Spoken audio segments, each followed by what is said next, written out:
Hello and welcome to Tech and More. Hope you guys are doing awesome and continue to do so. In the previous video, we got a very good understanding of what GitHub and Sourcetree are in general, that is theoretically.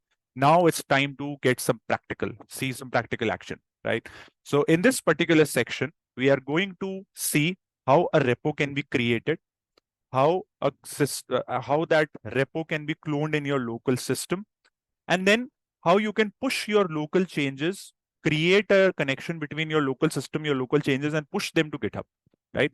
So these are some things that we are going to do. All in all, consider this as an introductory video to the concepts of Sourcetree and GitHub. Let's start. Now, first step that you have to do is that you have to hit the URL, which is github.com. On github.com, you have to go and create a new repo. And on the left-hand side, you see this button, which is new.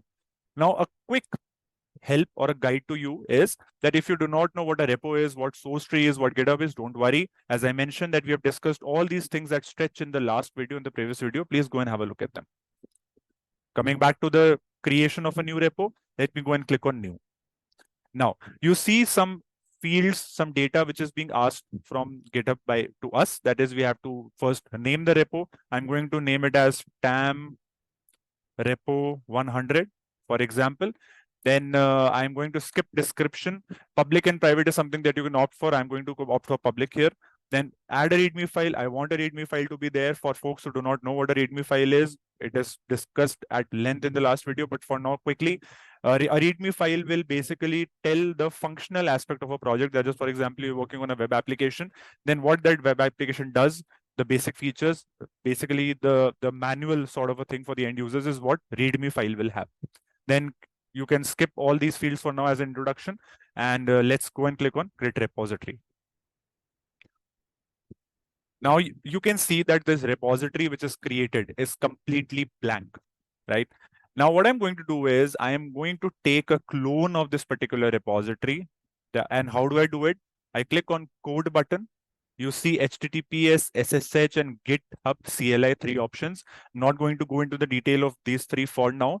Just know that you have to focus on the HTTPS URL.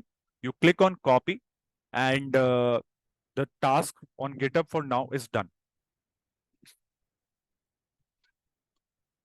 Now we have to navigate to Sourcetree, which is right here. Now, when you open Sourcetree, you will have something like this. You click on new button, clone from URL, and you paste that URL that we copied from github.com. Then you press tab. The system will give you an auto-generated path for the folder that is on the wherever it is. So for me, it's navigating me to users, csati, and then tam repo 100. That is, it is automatically creating a folder. Again, if you're not getting it, I'll repeat quickly. Source URL is the field from wherein you take that particular code which is present on GitHub, right? And destination path is something that is from GitHub. Where do you want to clone that particular repo on your local system, right? So local systems address is destination path. Then you click on advanced options, and in checkout branch, you basically select main. So main branch is basically the main or the parent branch. Then you have different sub branches after that, right? And then you click on clone. So clone, basically what it will do is that whatever project you had on GitHub and by the name of tam repo 100, that is, this entire folder will be somehow, in very amateur words, pasted or linked here on your local system, right? And this can be accessed using Sourcetree. So basically, Sourcetree will act as a bridge between GitHub and your local system, right? Now, one thing to note is that since we copied a empty folder, right? Let me go and show it to you. So if I go and if I search for this particular folder, do you see that this folder, which is tam repo 100, does not have anything in it? And why will it? Because this folder that we copied from GitHub also doesn't contain anything, right? So now what you have to do is that wherever your project changes are, I mean, so for now, if you have seen my previous videos where I have been coding, there was some parts wherein the code, the code implementation and all was there. So I'm going to go and refer to the same project. So I have copied those particular files of the project which I was working on, and I'm going to paste them here, right? And now once I've pasted them, now I will go and see Sourcetree. Do you see that there are so many files here now? Because earlier the project folder was empty, but now it has a lot of data in it, a lot of files, right? So that is what Sourcetree does for you. Now what you have to do is that you have to go and basically commit these changes. So there are two things. One is commit, one is push. So commit is wherein, let's suppose from the system, you have committed or promised these changes that have to be pushed to GitHub, right? After commit comes push. Now what, I mean, of course, you might question that what is the difference between commit and push? This is something that we'll discuss in further videos, because when the concept of branching comes into the place, then this concept will be more clear to you. But for now, just understand one thing, that pull and push and commit are somewhere closely related terms.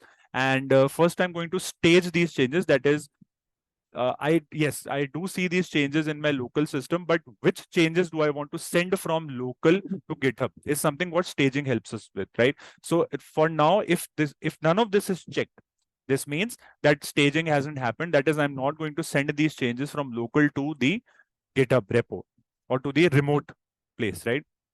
But if I select all of them, then all these changes are to be sent from a local system to GitHub. That is what I'm asking the system to do. So basically these checks, or what we call it in technical terms, is staging, right? So that's something we've done. Now what I'm going to do is I'm going to write it down as first push